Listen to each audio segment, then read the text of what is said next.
You know that feeling when a place is truly yours? I don't mean just on paper, like on a lease or a deed. I mean in your bones. A place where you know the exact spot on the floorboard that creaks when it's humid, and the specific groan the pipes make at 5 in the morning. My apartment on the 3rd floor was that place for me. It wasn't big, and God knows the building had seen better decades, but it was my sanctuary. A little box of quiet in a world that never seemed to shut up. I'm a freelance graphic designer, which is just a nice way of saying I spend most of my time alone, staring at a screen, fueled by an unhealthy amount of coffee.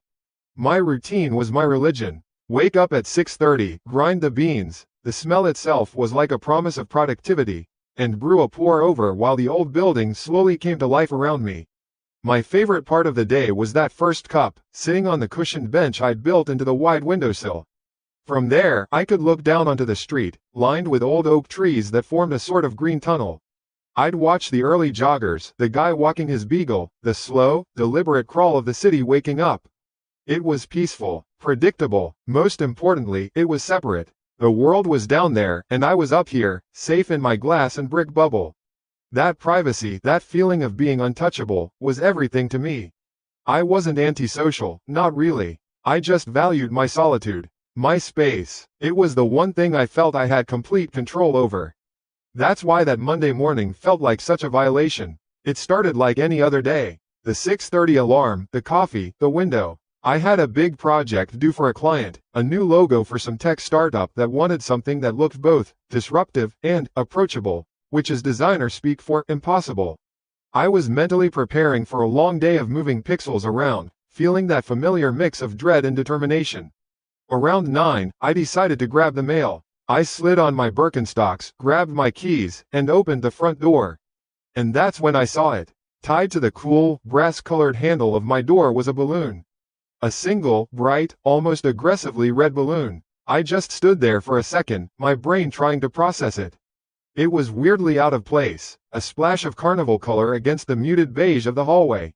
There was no note, no card, just the balloon, bobbing slightly in the draft from my open door, its string tied in a neat, tight little knot around the handle.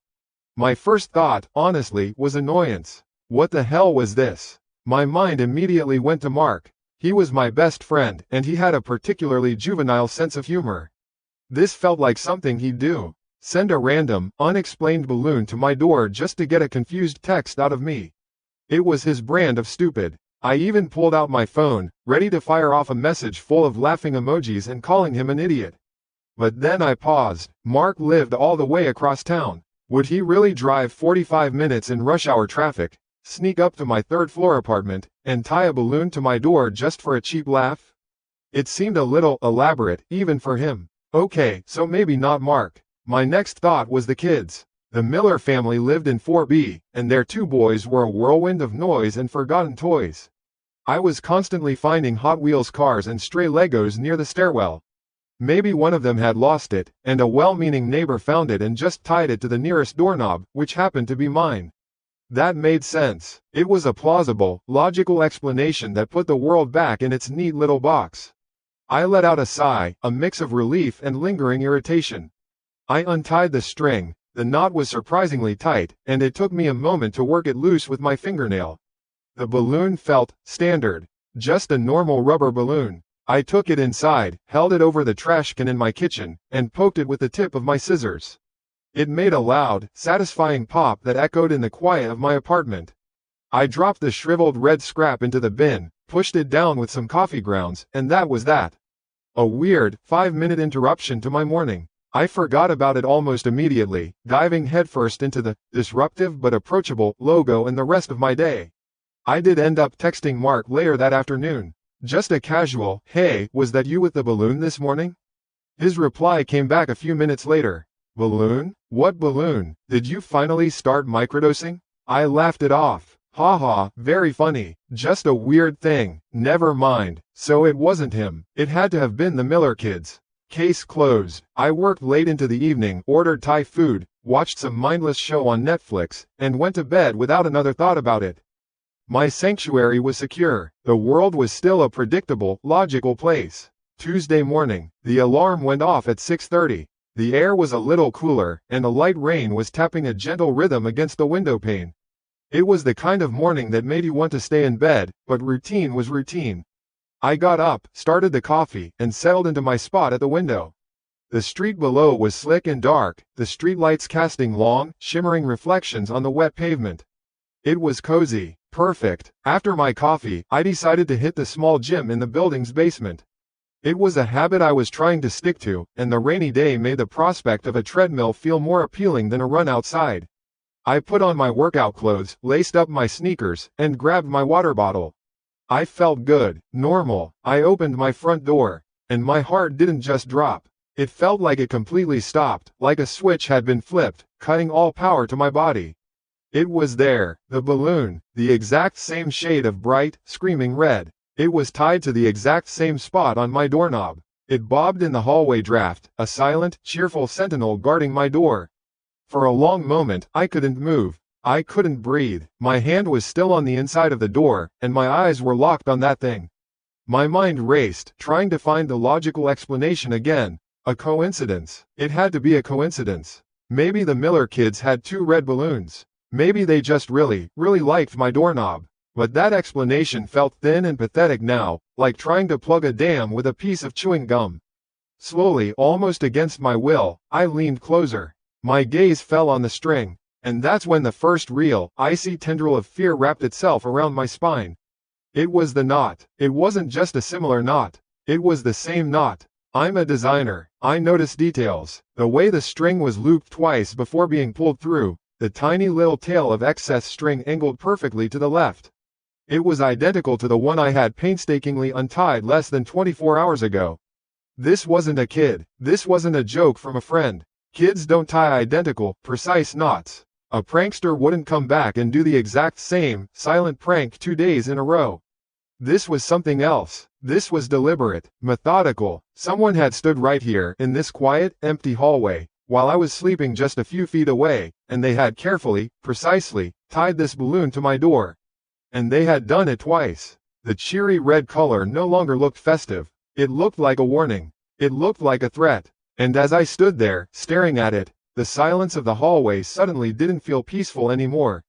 It felt heavy, watchful, and deeply, terribly unsafe. My sanctuary had been breached. I didn't untie it this time. I couldn't bring myself to touch it. I just stood there in the doorway, my gym clothes suddenly feeling ridiculous and thin, like paper armor.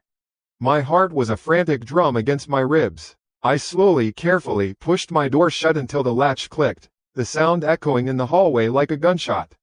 I backed away from the door, my eyes fixed on the peephole as if I could see through the wood itself. The knot. It was all about the knot. A person can make a mistake once. A coincidence can happen once, maybe twice if the universe has a sixth sense of humor.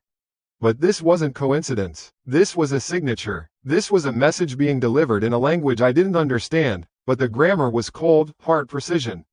Someone was taking the time to do this. Someone was standing right where I get my mail, right where I greet my neighbors, and they were performing this tiny, deliberate ritual. That day, my routine shattered. I didn't go to the gym. I couldn't even think about it. The thought of being in the basement, 2 floors away from my apartment, made my skin crawl. What if he came back while I was gone? What if he tried the handle and found it unlocked? I checked the deadbolt. Twice. I tried to work. I sat at my desk, the half-finished logo staring at me from the screen, all its bright, optimistic colors feeling like a mockery. My window, my beloved window, was no longer a source of peace. I kept peering down at the street, but I wasn't watching the city wake up anymore. I was scanning. I was searching for anyone who looked out of place, anyone who lingered too long under the oak trees, anyone whose gaze drifted up to the 3rd floor. Every person was a suspect. The delivery driver dropping off a package next door, the woman in the business suit walking a little too slowly. Were they looking at my building? At my window? It was insane. I was turning into one of those people, the kind you see in movies, a curtain-twitching paranoiac. But the evidence was tied to my front door. Every sound in the building became a threat. The groan of the elevator coming to a stop on my floor. Footsteps in the hall. Were they slowing down? Stopping? I'd freeze, my breath caught in my throat, listening with an intensity that made my ears ache. Then the footsteps would continue on, fading away, and I could breathe again, a wave of shaky relief washing over me. leaving me feeling weak and stupid. The quiet I used to cherish was gone. It had been replaced by a tense, listening silence. My sanctuary had become my prison, and I was both the inmate and the warden. I left the balloon on the door all day. I don't know why, exactly. Part of me wanted to pretend it wasn't there. Part of me, a small, defiant part, wanted to leave it as a sign. A sign that said, I see this. I see what you're doing. Around 4 in the afternoon, I couldn't stand it anymore. I cracked the door open a few inches, my heart pounding, and looked out. The hallway was empty, bathed in the soft, dusty light from the window at the far end. My hand trembled as I reached out and worked at the knot. It was just as tight, just as perfect. I brought the red scrap inside and, like the day before, I popped it with my scissors. The sound made me jump. Wednesday was worse. There's something about a third time. The first time is an oddity. The second is a coincidence. The third time is a pattern. And a pattern implies intent. It implies a plan. I didn't even want to get out of bed. I knew what would be waiting for me. It was like knowing there's a spider in the bathroom. You don't want to look, but you can't rest until you do. I forced myself up, skipped the coffee, and went straight to the door. I didn't even look through the peephole. I just braced myself and opened it. There it was, bright red, bobbing gently, the same knot. I felt a surge of something hot and sharp, something that wasn't just fear. It was anger, a furious, helpless anger. Who the hell was doing this? Why? What did they want? The silence was the worst part. A note, even a threatening one, would have been something. It would have had information, a demand, a reason. This was just psychological sandpaper, slowly wearing me down, one balloon at a time. I slammed the door. I leaned my forehead against the cool wood, my fists clenched at my sides. I had to do something. I couldn't live like this. My mind raced through the options. The police? I could just hear myself. Hello, officer? I'd like to report a serial balloonist. They'd take a report, sure, but they'd look at me like I was wasting their time, like I was a lonely woman desperate for attention. What could they do? Stake out my apartment for a balloon? It was the perfect, untraceable harassment. It was so innocuous, so childish, that complaining about it made me sound like the crazy one. No, not the police. Not yet. I needed proof. I needed to see who this was. The thought was terrifying, but the thought of not knowing was worse. Not knowing meant every face in the crowd was a potential monster. Knowing meant the monster had a face. I spent the rest of the day in a fugue state. I answered a few client emails with canned responses. I heated up some leftover soup I couldn't taste. The whole time, my mind was working, turning over an idea. It was an idea born of late-night true crime documentaries and a deep, primal need to take back some small sliver of control. Thursday morning, the fourth balloon. This time, I didn't get angry. I felt a strange, cold calm settle over me. I looked at the balloon, at its cheerful, obscene redness, and I thought, this is the last time you do this without me seeing you. I performed the ritual one last time. I untied the perfect knot, brought the balloon inside, and destroyed it. Then I went to my computer. My fingers flew across the keyboard, my search terms blunt and to the point. Small spy camera, motion-activated camera for door, hidden nanny cam. The internet presented me with 100 options, little black cubes and disguised cameras that looked like phone chargers or smoke detectors. I scrolled for almost an hour, my designer's eye looking for something small, discreet, and with good night vision. I finally settled on one. It was tiny, no bigger than a sugar cube, with a wide-angle lens and a feature that would send a notification to my phone the instant it detected movement. It was expensive, more than I should have spent, but the cost felt irrelevant. The price of my sanity was priceless. I clicked Add to Cart, filled in my shipping details, and paid for overnight delivery. The confirmation email pinged in my inbox, a small, digital promise of empowerment in the suffocating silence of my apartment. The package arrived the next day, a plain brown box that I practically ripped from the delivery guy's hands. I locked my door, drew the curtains, and unboxed it on my living room floor like it was a piece of life-saving equipment. The camera was even smaller than I'd imagined. It felt impossibly light, a tiny black eye that I hoped would become my salvation. The setup was surprisingly easy. I charged it, linked it to my Wi-Fi, and installed the app on my phone. I tested it, waving my hand in front of the lens. A second later, my phone buzzed, showing me a live, crystal-clear video of my own hand. It worked. A real, genuine smile touched my lips for the first time in what felt like weeks. Now, where to put it? On the doorframe itself seemed too obvious. The person doing this was methodical. They would be looking for something like that. I scanned the hallway from my doorway. Across from my apartment, next to the Miller's door in 4B, was a small, dusty shelf for decorations that the building management had installed years ago and then forgotten about. On it sat a fake plant, an incredibly tacky-looking plastic fern that had been there since I moved in, gathering a thick layer of dust. It was perfect. I waited until I heard the Millers leave for their Friday night family dinner. I listened at the door for a full 5 minutes, making sure the coast was clear. Then, with my heart thumping, I slipped out into the hallway. The fake plant was even sadder up close. I carefully wedged the tiny camera deep inside the plastic foliage, angling the lens so it had a clear, unobstructed view of my entire door, focusing right on the handle. From a few feet away, it was completely invisible. I scurried back into my apartment, locked the deadbolt, and opened the app on my phone. The view was perfect, a slightly grainy, wide-angle shot of my front door, the brass handle gleaming under the dim hallway light. I could see the welcome mat, a sliver of the doors on either side, everything. I sat on my couch that night, watching the live feed on my phone like it was the most gripping movie I'd ever seen. For hours, nothing happened. The elevator dinged, a neighbor walked past, my phone buzzed with each event, and each time my adrenaline spiked, but it was just normal life. It was almost boring, and that's what I wanted. I wanted to catch this person in the middle of a completely normal, boring night. Finally, around 2 in the morning, my eyelids felt like they were lined with lead. I knew I had to sleep, but I couldn't turn off the feed. I took the phone to bed with me, propping it up on my nightstand, the little screen casting a pale, ghostly light onto the ceiling. I lay there in the dark, my own apartment finally quiet again, but my attention was fixed on that little window into the hallway outside. I wasn't just defending my space anymore. I was setting a trap. I stared at the image of my own front door, the silent guardian of my stolen peace, and a single, determined thought echoed in my mind. Tomorrow morning, you won't just be a ghost. Tomorrow morning, I'm going to see your face. I don't think I really slept. It was more like I'd just passed out from exhaustion, my phone still clutched in my hand on the pillow next to my head. I woke up with a crick in my neck, the first gray light of dawn filtering through my blinds.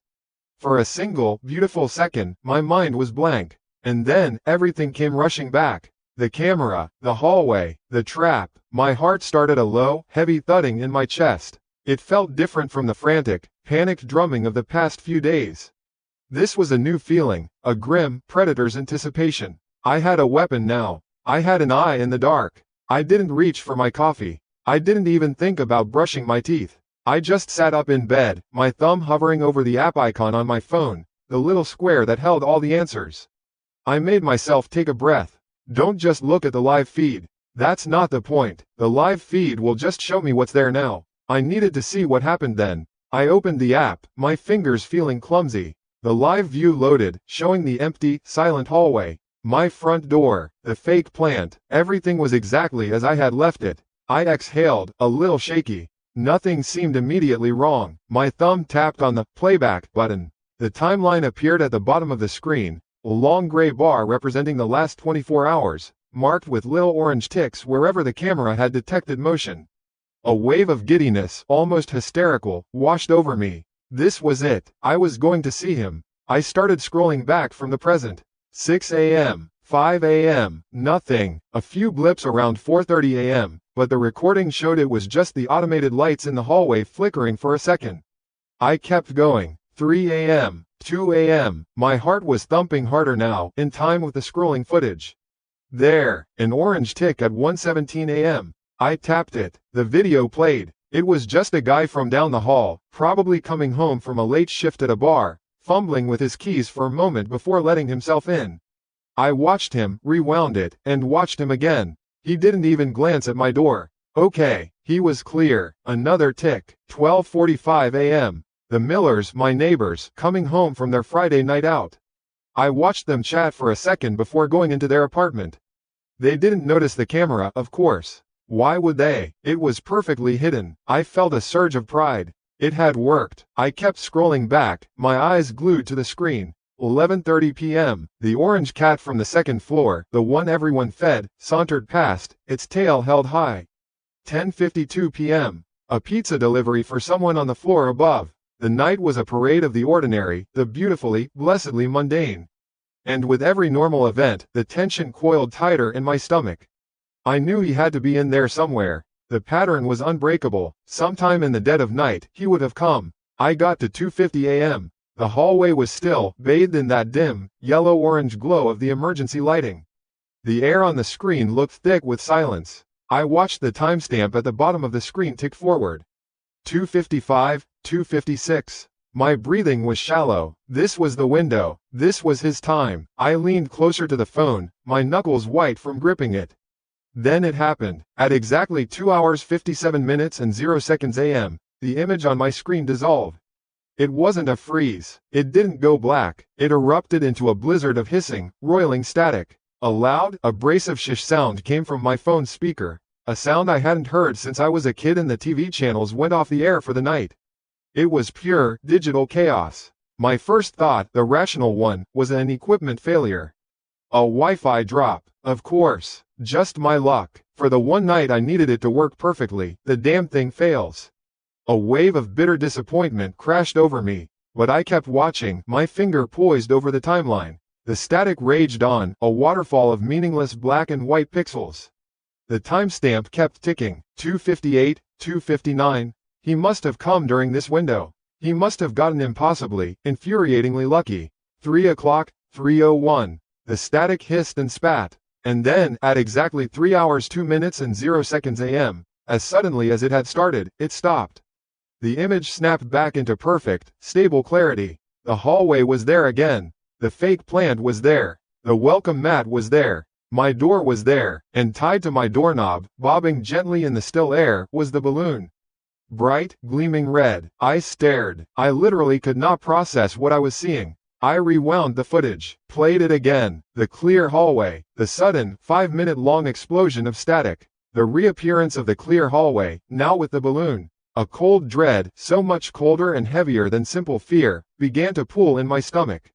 This wasn't a glitch. A glitch is random. A glitch doesn't last for precisely 5 minutes to the second. A Wi-Fi drop doesn't happen on a perfect, clean schedule. And a Wi-Fi drop wouldn't have produced that aggressive, analog-sounding static.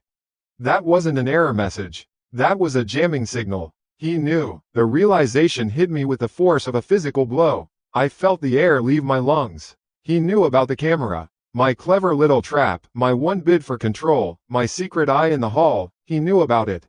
He had known all along. He had probably seen me place it. He had waited. He had watched me watch him, and he had waited for the perfect moment not just to evade my trap, but to turn it into a statement.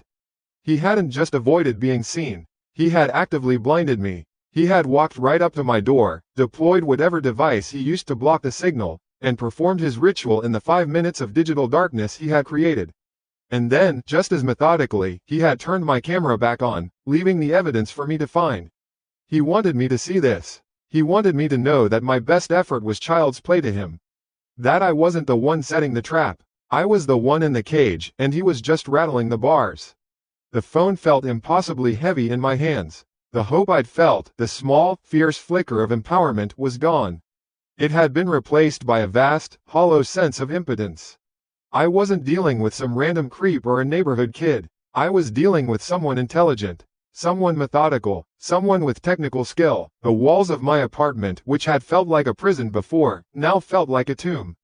There was no escape because the threat wasn't just outside my door anymore. It was inside my head, outthinking me, playing with me. I sat there on the edge of my bed for a long time, just rewatching those 5 minutes of static over and over again, as if staring at it long enough would somehow reveal his face. But there was nothing, just noise, the perfect, taunting signature of a ghost. Eventually, a sliver of anger cut through the fog of fear. I couldn't leave it there. Not this time. The other balloons had been harassment. This one was a trophy. It was a monument to my own stupidity, hanging on my front door for the whole world to see. My movements were stiff, robotic. I got out of bed, walked to the front door, and looked through the peephole. The distorted, fish-eye view showed the hallway, empty, and the obscene red orb of the balloon, right in the center of my vision. It was mocking me. With my hand trembling, not just with fear but with a furious, helpless rage, I undid the deadbolt. The sound was deafeningly loud in the quiet of the morning. I pulled the door open just enough to reach out. The air in the hallway felt cold against my skin. My eyes were fixed on the balloon, on the tight, perfect knot securing it to my doorknob. The same knot as always. A signature of his infuriating precision. My plan was to just yank it free, slam the door, and be done with it. My fingers, clumsy and cold, went to the knot. I was going to tear it right off the string. But as I touched it, something small and dark registered in my peripheral vision, caught in the tight loops of the red ribbon. I paused. My breathing stopped. It wasn't a piece of dust or a shadow. It was distinct. I leaned in closer, my face only inches from the doorknob. It was a hair, a single strand, tangled and cinched tight into the knot itself. It was long, longer than mine, and it was dark, almost black, against the vibrant red of the ribbon. My own hair is a light chestnut brown. This was not my hair. The hallway, the building, the entire world seemed to shrink down to that one, tiny, horrifying detail. To tie a knot that precise, to deliberately loop a single strand of hair into it, that wasn't a rush job. That took time. That took patience. It meant he had stood there, right there on my welcome mat, for who knows how long, his head bent in concentration, his hands working carefully in the silence of the electronic static he had created. He had been close enough, and calm enough, to leave a part of himself behind. A souvenir, a calling card. The ghost had just become terrifyingly, intimately real. My breath hitched, a tiny, sharp sound in the dead quiet of the hallway. For a second, a long, looping second, I didn't move. I just stared at that single, dark filament trapped in the knot. It was an impossible detail, something so small and so personal it felt more profane than a threat spray painted on my door. The rage I'd felt a moment ago, that hot, righteous anger, just evaporated. It was replaced by something cold and slimy that started in my gut and spread through my veins. My hand, the one that had been about to tear the balloon free, retreated as if the doorknob were red hot. I backed slowly into my apartment and shut the door, my movements stiff and robotic. I didn't slam it. I closed it with a soft, deliberate click, as if a loud noise would somehow call him back. I twisted the deadbolt, then I slid the chain across. My mind was a blank, white noise, just like the static on the camera feed. All I could see was that hair, dark, long, and unmistakably human. A trophy he'd left for me. I stood there with my back pressed against the door for I don't know how long. Minutes? My own breathing was the only sound in the room, harsh and ragged. I couldn't leave it out there. The thought of my neighbors, the Millers, or the guy from down the hall seeing it, seeing his little prize, it was sickening. But the idea of touching that knot with my bare fingers was even worse. Finally, a bit of rational thought fought its way through the panic. I needed it. It felt crazy, but in that moment, it was the only thing that made sense. I needed it as proof. Proof for who? I didn't know. The police? What would I say? A man is leaving me balloons and now, a hair? It sounded like the rambling of a crazy person. Maybe it was proof for myself. Proof that I wasn't losing my mind. I went to the bathroom, my legs feeling like they were wading through water. I opened the medicine cabinet, my reflection a pale, wide-eyed stranger. I grabbed the pair of tweezers from the cup by the sink. I also grabbed one of the small Ziploc bags I used for travel-sized shampoos. It felt absurdly clinical, like I was preparing for a lab experiment. Back at the door, I took a deep, shaky breath. I looked through the peephole one last time. The hallway was empty. The red balloon bobbed, mocking me. The dark hair was still there, a tiny crack in the perfect, horrifying surface of his ritual. Okay, I could do this. I unlocked the chain, then the deadbolt. Slowly, I opened the door just a crack, just enough to work. My heart was a frantic drum against my ribs. I held the tweezers in my right hand, the little plastic bag in my left. My hand was shaking so badly it took me 3 tries to even get a grip on the hair. It was wound in there so tightly, so deliberately. Pulling it free felt like a violation all over again. The ribbon shifted, and for a terrifying second I thought I was going to drop it. But then it came loose. A single, dark strand, probably a good 10 inches long. It curled slightly in the grip of the tweezers. I didn't let myself look at it for too long. I quickly maneuvered it into the Ziploc bag and sealed it shut. Then, with a surge of revulsion, I untied the balloon's ribbon from the knob. The knot was disgustingly perfect, just like all the others. I let the balloon float into my apartment, then I shut the door and locked everything, twice. I stood in my entryway, the Ziploc bag in one hand, the ribbon of the red balloon in the other. It floated near the ceiling, a silent, crimson witness. I walked over to my little kitchen counter and placed the bag down, as if it were a piece of biohazardous material. And that's when it really hit me, the full weight of it. To do that, to weave a hair into a knot like that, you can't be in a rush. You can't be paranoid about getting caught. You need time, you need steady hands, you need to be calm. He had stood right there, right on my welcome mat, in the digital darkness he had created just for himself. His head would have been bent in concentration, only inches from my door. I could almost picture it, the quiet focus in his eyes, the methodical movement of his fingers, the soft rasp of the ribbon as he pulled it tight. He was comfortable there. My front door was his workshop. A wave of nausea so powerful it made me gag rose up in my throat. I stumbled to the sink, my hand clamped over my mouth, and dry heaved for a solid minute. Nothing came up but bile. The air in my own apartment suddenly felt thick and used, like he'd been breathing it too. The very concept of inside and outside had been completely erased. He had stood on the threshold, this close, and left a piece of his body for me to find. It wasn't a threat anymore, not in the way a note would be. It was an intimacy, a grotesque, unwanted intimacy that made my skin crawl. I felt contaminated. The rest of that day was a wash. I didn't work. I didn't eat. My morning routine, the coffee by the window looking down at the quiet street, felt like a memory from someone else's life. That life was over. I couldn't bring myself to even look out the window. I kept the blinds shut tight. The red balloon drifted silently from the living room to the hallway and back again, moved by currents of air I couldn't feel. I couldn't bring myself to pop it. It felt like destroying evidence. I took a shower. The water was as hot as I could stand it, and I scrubbed my skin until it was raw and red, as if I could wash away the feeling of being watched, of being known by this ghost. It didn't work. Every time I closed my eyes, I saw that strand of hair. I paced the apartment like a caged animal. I checked the lock on the front door probably 20 times in an hour. Deadbolt. Chain. I checked the flimsy latch on the window in the living room. Then the one in the bedroom. I knew a determined person could get through any of them, but the ritual of checking them was the only thing that gave me a sliver of control. At some point in the afternoon, I dragged the heavy armchair from my reading corner and wedged its back up against the front door, right under the knob. It was a pathetic, flimsy barricade, something a child would do. But it made the silence feel a tiny bit less threatening. I thought about calling my friend, Sarah. I even picked up my phone. But what would I say? I played the conversation in my head. There's a man leaving me balloons and today he left one with his hair tied to it. She'd tell me to call the police. And the police would come, and I'd show them the bag with the hair in it, and the video of the static, and they would look at me with that patient, polite look they reserve for people who are either wasting their time or completely unhinged. They'd file a report, and then they'd leave, and I'd be alone again, in my apartment, and he would know I'd called them. He knew about the camera, he would definitely know about the police. And I had no idea what that would make him do next. No, I couldn't. This was my problem. I was on my own. The sun went down. The apartment, already dark with the blinds drawn, sank into a deeper gloom. I didn't turn on many lights. I didn't want to be visible from the street, even though I was on the 3rd floor. I sat on my sofa, wrapped in a blanket, watching the little Ziploc bag on my counter.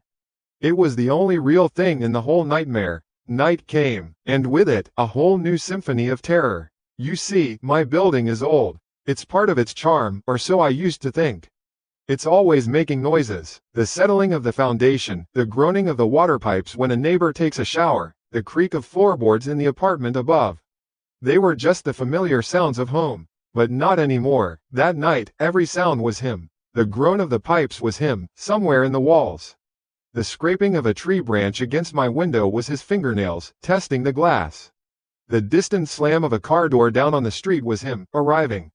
The soft thud of the elderly Mr. Henderson's footsteps in the apartment above me, a sound I'd heard 1,000 times, suddenly became slow, heavy, deliberate steps right outside my own door. I'd freeze, my heart hammering against my ribs, my ears straining in the dark, waiting for the telltale jiggle of the doorknob.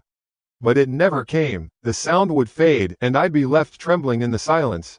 my nerves frayed a little more raw than before. I sat up all night. I couldn't even think about getting into bed. The bedroom felt too vulnerable, too far from the front door, from my pathetic little armchair barricade. I stayed on the couch, my phone in my hand, the screen brightness turned all the way down. I kept the camera app open. I watched the live feed of the empty, silent hallway for hours. Nothing happened. The hallway just sat there, bathed in that dim, sickly yellow emergency light. Sometime around 4 in the morning, the exhaustion became a physical weight. My eyelids were like lead. My thoughts started to drift, blurring at the edges. The constant, high-pitched hum of anxiety in my brain quieted to a dull throb. I knew I shouldn't sleep. I knew it was the most dangerous thing I could do. But my body was shutting down against my will. My head lolled to the side, resting against the couch cushion. Just for a minute, I told myself. I'll just rest my eyes for a minute. I didn't wake up to a sound. There was no crash, no whisper, no creak of a floorboard. The building was utterly, preternaturally silent. I woke up because of a shift in the room's atmosphere. It was a primal, animal sensation, the feeling of air being displaced, the deep brain awareness that you are no longer alone. It was the feeling of being watched. My eyes snapped open. At first, my vision was blurry with sleep. The first pale, gray light of dawn was filtering through the edges of the blinds, casting the room in dim, ghostly shapes. I blinked, trying to clear the fog from my head. I was still on the couch. Everything was quiet. Maybe I'd imagined it. Maybe it was just the tail end of a nightmare. And then my eyes focused on the ceiling above my bed. Not the couch. The bed. My gaze drifted across the room, into the open doorway of my bedroom. And I saw it. It wasn't on the ceiling. It was floating. Floating right over my bed, less than 3 feet above my pillow. The balloon, bright, gleaming red, its string, the same ribbon from the door, dangled down, swaying ever so slightly in the perfectly still air of the room. He wasn't at the door anymore. He was past the chair. He was past the locks. He had been inside. For a long moment, my brain just refused to work. It was like a computer that had received a command so illogical it just shut down. There was no terror, no scream, just a profound and unsettling blankness. The image was the only thing that existed in the universe. A bright red balloon, bobbing gently over the place my head should have been. It wasn't a dream. I knew that with a certainty that was colder and sharper than any panic. When you're dreaming, there's a fuzzy logic to things. A red balloon in your bedroom is strange, but your dream mind accepts it. This wasn't acceptance. This was a violation of physics, of security, of sanity. This was an error in the code of my reality. He wasn't at the door anymore. The thought didn't scream in my mind, it just arrived, calm and absolute. He was past the armchair I'd wedged under the knob, a barrier that now seemed laughably pathetic, like a child's fortress of pillows. He was past the deadbolt. He was past the chain. He had been in here, with me. My body was still on the couch, but my mind was over there, in the bedroom doorway, looking at that impossible object. The faint pre-dawn light, that murky gray that bleeds all the color out of the world, caught the balloon's smooth, tight skin, making it gleam. Its string, a simple white ribbon, hung down in a perfect, still line before curling slightly at the very end. It swayed with a motion so slow it was almost imperceptible, a lazy pendulum counting down seconds I didn't know I had. He hadn't just dropped it in here. He had placed it. He had arranged his little gift just so. Then, a new thought, even worse than the first. Had been inside, or, is inside. That's when the paralysis broke. Not with a jolt, but with a flood of ice water through my veins. Every muscle in my body clamped down. I stopped breathing. I didn't consciously decide to. My lungs just seized, hoarding the air inside them as if another breath would give me away. My ears, oh God, my ears felt like they were suddenly amplifying every molecule of sound in the building. I could hear the ancient hum of the refrigerator in the kitchen. I could hear the faint, high-pitched whine of the electronics in the TV. I could hear the blood pounding in my own head, a frantic, muffled drumbeat against the inside of my skull. I lay perfectly still on the couch, my head turned towards the bedroom, my eyes wide open in the gloom. I waited, I listened, I prayed for the familiar groan of the water pipes, or for Mr. Henderson to drop a shoe on the floor above me. I prayed for any normal sound to prove the world was still spinning. But all I got was silence. A thick, heavy, deliberate silence. And then, I heard it. It was so quiet I wasn't sure I'd heard it at all at first. It came from the direction of the living room, near the front door. It was a soft, dry, whispering sound. A rustle, like denim rubbing against a painted wall. A soft, slow scrape. He was shifting his weight. He was still in the apartment. The air I had been holding in my lungs escaped in a silent, shaky gasp that I swallowed before it could make a noise. I was going to throw up. The bile rose hot and acidic in my throat. I was trapped. I was on the couch, in the main living space that connected the front door, the kitchen, and the bedroom. He was somewhere between me and the only way out. To get to the door, I'd have to go right past him. My eyes darted around the dim room, desperately trying to make sense of shapes in the shadows. The armchair was still wedged against the door. How did he get in? Did he pick the lock so perfectly that he could re-lock it from the inside?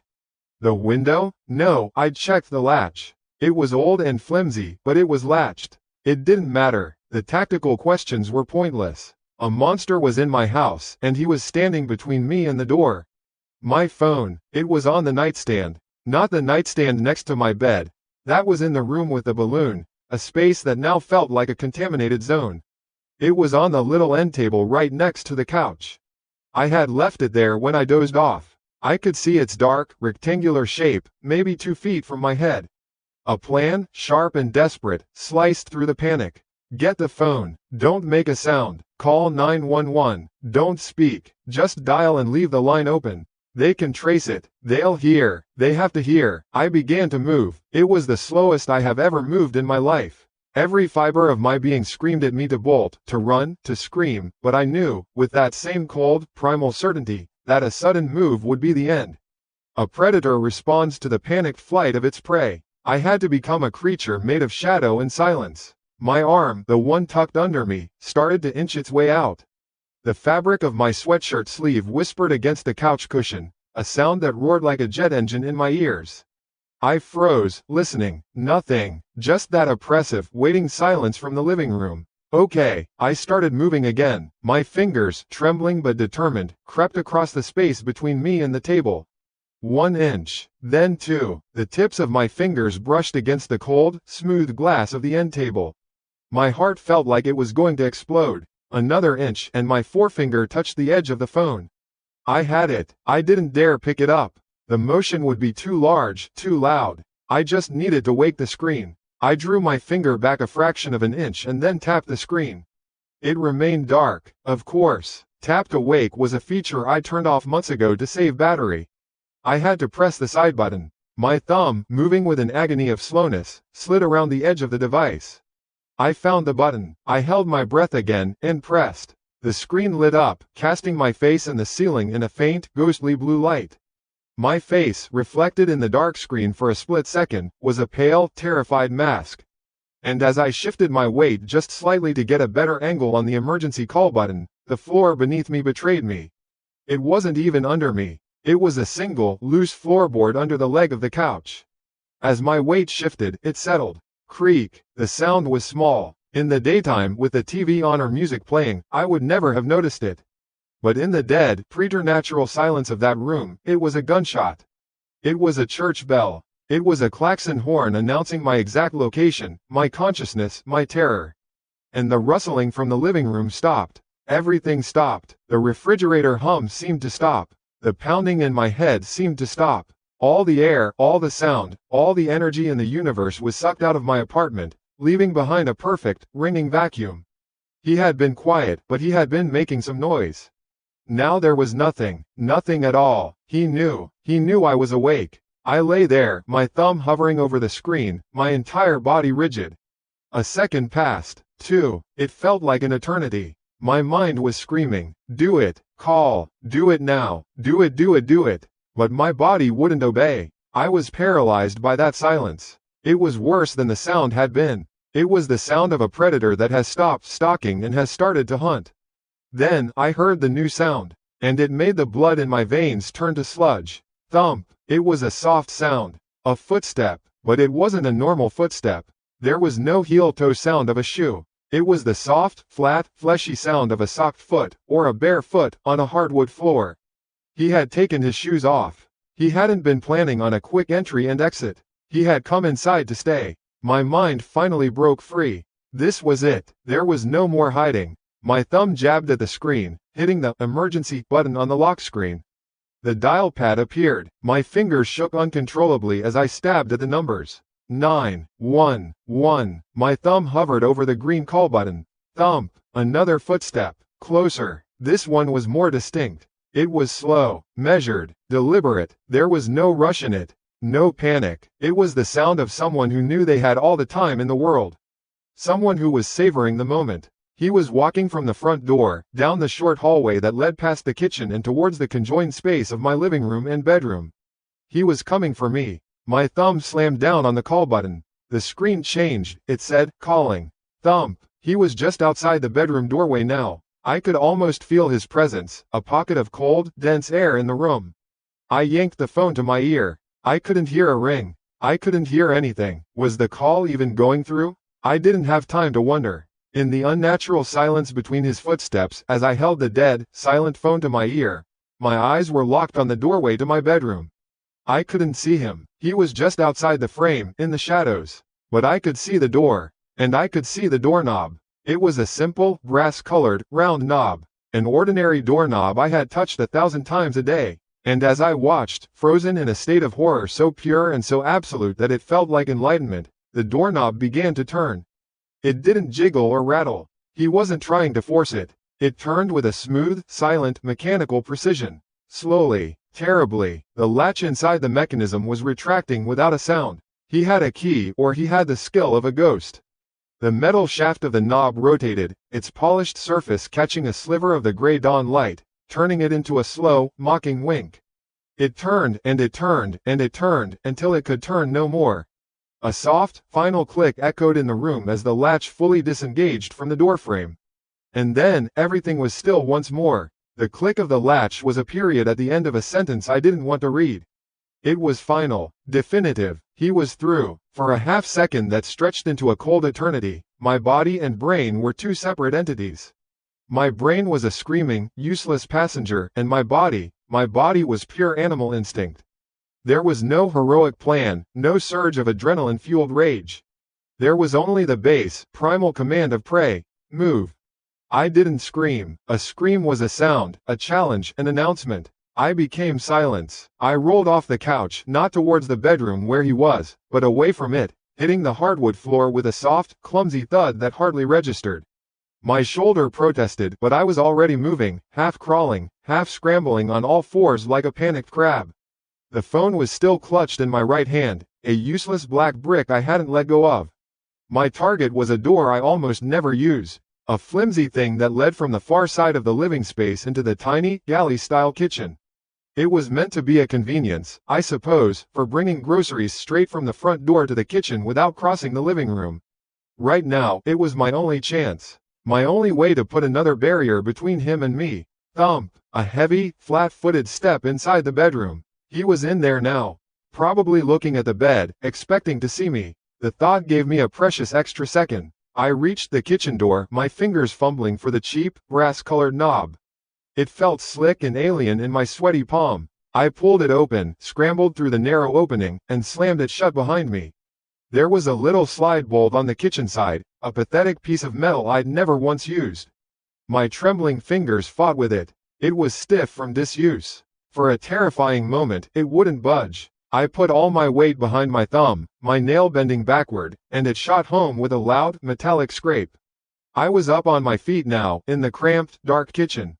The hum of the refrigerator felt like a steadying presence. I could hear him on the other side of the door. Not footsteps anymore, just a stillness, a listening stillness. He knew where I'd gone. He knew I'd locked the door. The front door. I had to get to the front door. The kitchen had another opening that led into the short hallway by the apartment's entrance. He was in the living room, bedroom area, on the other side of that flimsy door I'd just bolted. The path to the front door was, for this exact second, clear. I didn't wait. I didn't think. I ran. My bare feet slapped against the linoleum, then the wood of the hallway. I was still clutching the phone. My thumb, acting on its own, stabbed at the screen. The call was still active. 911, what's your, a tinny, distant female voice crackled from the earpiece. Help, I rasped, a sound like dry leaves scraping pavement. Apartment 3B, he's in my apartment. I didn't wait for a reply. I reached the front door. The armchair I'd wedged under the knob was still there, a monument to my own naivety. How did he get in? The window? A key? It didn't matter. I shoved it aside. One of its legs screeched horribly against the floor. I fumbled with the deadbolt, my own lock, the one he had somehow bypassed. My fingers were clumsy, stupid things. The metal felt ice cold. Click. The deadbolt unlocked. I twisted the knob, yanked the door open, and threw myself out into the dim, gray light of the third-floor hallway. I didn't look back. I just ran, expecting a hand to grab my shoulder at any second.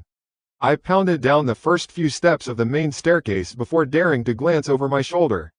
And that's when I saw him. It wasn't much, just a silhouette, a tall, broad-shouldered shape at the far end of the hall, framed by the window that overlooked the fire escape. He wasn't chasing me. He was moving quickly, but calmly, away from me. He pushed the fire escape door open and was gone into the dawn long before my mind could even process the shape of him. He was a ghost, a flicker, a bad dream made of shadow. Then the adrenaline wore off, and the shaking started. I collapsed onto the stairs, my back against the wall, pulling my knees to my chest. The phone was still pressed to my ear. The operator was speaking, asking if I was safe, telling me officers were on their way. I couldn't form words anymore. I just sat there and sobbed, deep, ragged, silent sobs that tore up my throat. The police came, 2 officers, a man and a woman. They found me on the stairs. You see things on TV, and you think you know how it'll be. But it's not like that. It's just quiet and methodical and deeply, deeply weird. They cleared my apartment first, guns drawn, moving with a professional calm that felt like it belonged to another universe. Then they came back and said it was empty. They asked questions. I tried to answer. Did you get a look at him? No. Just tall. A shadow. How did he get in? I shook my head, gesturing vaguely at the door. I don't know. I locked it. I put a chair there. The male officer looked at the lock, then the doorframe. No marks. No signs of forced entry. He looked at me with a kind of professional pity. It was almost worse than suspicion. Are you sure you locked it, ma'am? Yes, I whispered. I knew how it sounded. They took my statement. They dusted for prints, a process that felt both invasive and pointless. I knew they wouldn't find anything. This wasn't a random burglar. This was something else. This was precise. They were kind, but they were also dealing with what was, to them, another strange call on a long shift. They packed up their gear. They told me they'd file a report, that they'd have a car patrol the area more frequently. They told me to get a better lock, maybe a bar for the door. They gave me a victim's assistance pamphlet. Then they left, and I was alone again, standing in the doorway of my own home, a place that now felt as alien and hostile as the surface of the moon. The sun was up now, casting long, dusty beams through the windows. The gray light of dawn had been replaced by the cheerful, mocking gold of morning. I couldn't go back inside. Not really. But I couldn't stay in the hallway forever. I called the only person I could. Mark, my best friend since college. He answered on the second ring, his voice thick with sleep. Ann, what's wrong? It's 6:30. I started crying again, and through the chattering of my own teeth, I told him. He just said 2 words, I'm coming. He was there in 20 minutes, looking rumpled and frantic. He didn't ask a lot of questions. He just took one look at my face, one look at the armchair sitting askew in the middle of my living room, and hugged me. It was the first time I'd felt even remotely safe in hours. You're not staying here tonight, he said. It wasn't a question. Go pack a bag. Just the essentials. We'll figure out the rest later. The idea of sleeping in my bedroom made bile rise in my throat. But he was right. I needed my laptop for work, my toothbrush, a change of clothes. He came with me, a silent, comforting guard. I think he was afraid to leave me alone, even for 30 seconds. I stood in the middle of the living room, feeling useless, while he started gathering things for me. Just tell me what you need, he said, opening my closet. Sweatshirt? Jeans? I nodded numbly. My eyes were drawn, against my will, to the bedroom. And to the single object that was still there, the centerpiece of the whole nightmare, the red balloon. It was still floating. It hadn't risen to the ceiling, and it hadn't sunk to the floor. It was just hovering, maybe 4 feet off the ground, its white string dangling, turning ever so slightly in the currents of air created by our movement.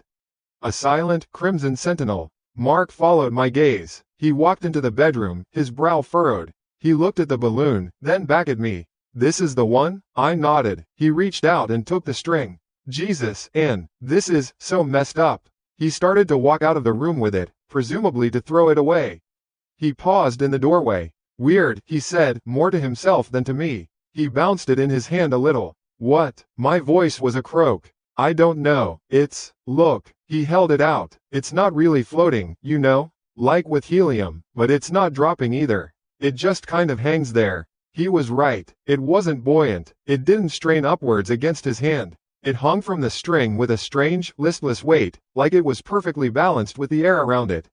My own curiosity, a stupid, dangerous instinct, overrode my fear. "Let me see," I said, my voice barely a whisper. He handed it to me. The string felt normal, but the balloon itself was wrong. It was heavy, not heavy like it was filled with water, but it had a substance to it, a presence in my hand that a normal, air-filled balloon just doesn't have. And it was warm, a faint but distinct warmth radiated through the thin latex, as if it had been left in a patch of morning sun. But it hadn't. It had been in my dark room all night. My skin crawled. "It's warm," I said. Mark leaned in, placing his hand gently on its surface. "Huh, that's bizarre. Maybe just the heat from the room?" But the room was cold. I was still shivering. I held it up, examining it in the light from the window. It was just a standard red balloon. Tightly knotted, nothing special. I turned it over in my hands. My thumb pressed into the taut skin. It was strangely soft, pliable. I squeezed it gently, and that's when it happened. As my fingers tightened, a tiny, almost silent hiss escaped from a nearly invisible imperfection near the knot. It wasn't a pop, it was a sigh, a release, and with it came a small puff of air that brushed against my face. It was warm, it was moist, and it had a smell. It was a faint, cloying, slightly sour odor. The smell of stale, sleeping breath. The intimate, organic smell of the air from deep inside someone's lungs.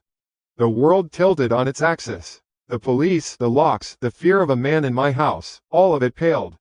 All of it shrank into nothingness next to this single, soul-shattering realization.